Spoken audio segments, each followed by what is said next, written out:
5 years after the assassination of whistleblower Babita Deokoran, Acting Police Minister Firoz Cachalia has raised one of the most uncomfortable questions facing South Africa.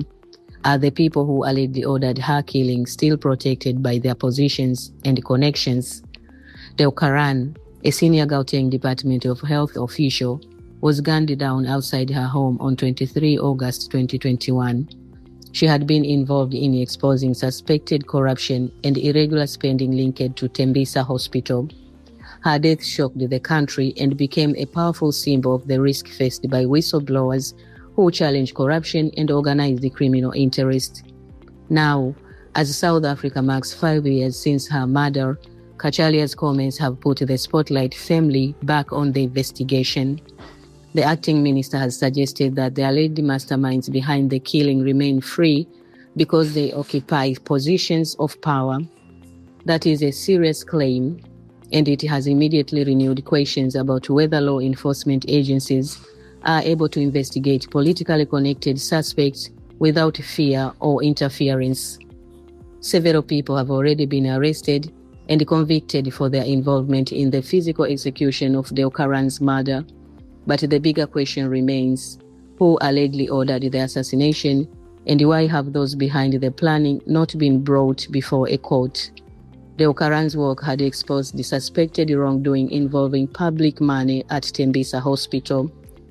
Her disclosures contributed to investigations into alleged corruption and irregular expenditure, placing her in a dangerous position before she was killed. For anti-corruption campaigners, the convictions of the gunmen are not enough. They argue that true accountability requires investigators to establish who allegedly commissioned the killing and to ensure that those individuals face the justice system. Cachalia's remarks also come at a time when South Africa is dealing with growing concerns about political killings, organized crime, and allegations of criminal networks penetrating public institutions.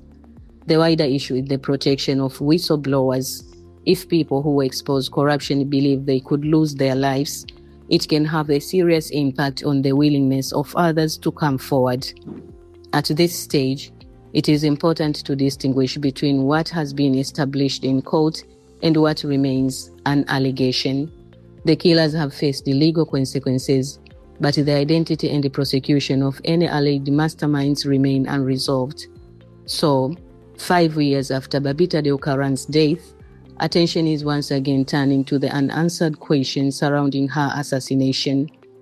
The key issue now is whether investigators can follow the evidence wherever it leads, including towards individuals who may have influence, money, or political connections. South Africans will be watching closely to see whether Cachalia's comments lead to renewed investigative action, greater protection for whistleblowers, and ultimately, accountability for everyone allegedly involved.